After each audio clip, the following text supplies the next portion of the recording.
Hey friends, today I'm going to show you how to cut and attach fringe to a shawl. And what I'm going to be using are a few different things. I have all of my fringe yarns right here.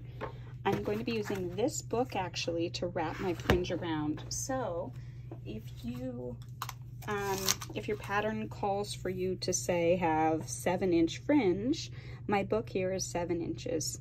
So this would give me, if I wrap it, I'll show you how, it'll give me 7-inch fringe. The book, or you could use a DVD case or whatever, I like to make sure it has like a little groove here so that I can fit my scissors in, but I'll talk about that in a minute. Then you need a pair of good scissors. They don't have to be fancy, expensive ones, but just something that's sharp enough that it's gonna cut your fringe easily and you won't have to struggle sitting there, you know, trying to cut. And then you'll need a crochet hook that's about the same size as the knitting needle you used. Okay, so, alrighty. So here we go. I've got all of my strands of fringe held together. I've got the combination here of my strands of yarn held together. They're all coming out of these balls of yarn.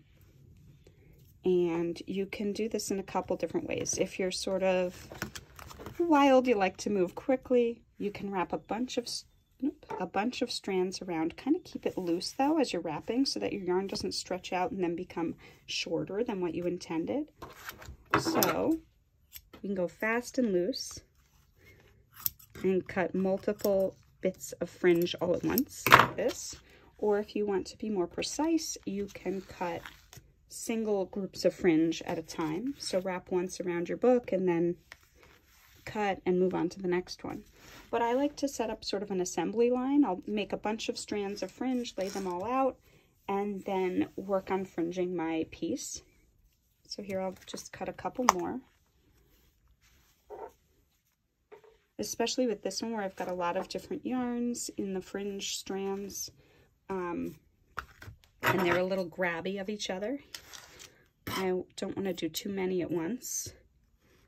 And I want to make sure I keep them separate from one another as they're laying on the table. There we go. So I'm just kind of laying them out in areas where they're not going to get too tangled up with one another.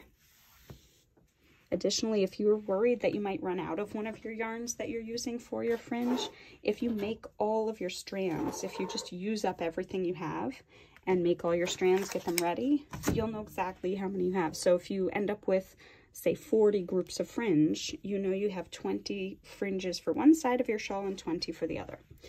So now with this shawl here, I have little eyelets already put into within the last group of rows here, so that people had a guide for where to stick their hook and put the fringe strands. So what I'm going to do is stick my hook from the wrong side up to the right side. I've got one group of fringe here. I'm going to loop it onto the hook like so, and then pull it through. Once I have that through, then I'm going to grab all those strands from the bottom of the fringe and pull them through the loop that was on the hook, that halfway point, and then pull tight. And it makes that cool little knot right here.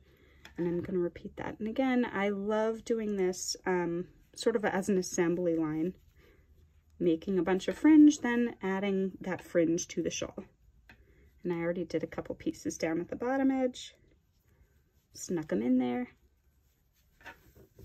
Here we go. This is how you can do fringe kind of quickly, using a book as your guide to measure out the pieces.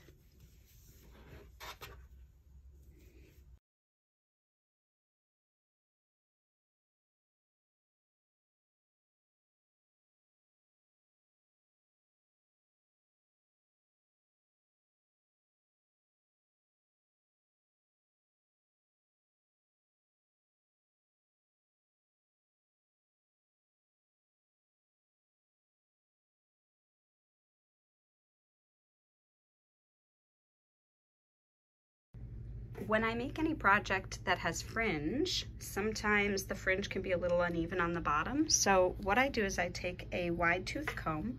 Well, I first lay my project across a straight edge of a table. Here it's on my desk. And I comb out the fringes to get them all nice and straight. If they are wiggly and kinky, you can also steam them. Steaming fringe really helps it lay straight.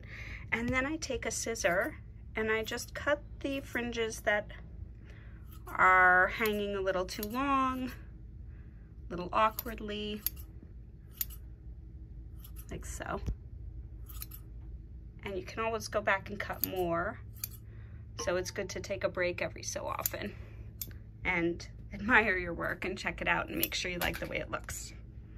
Happy knitting.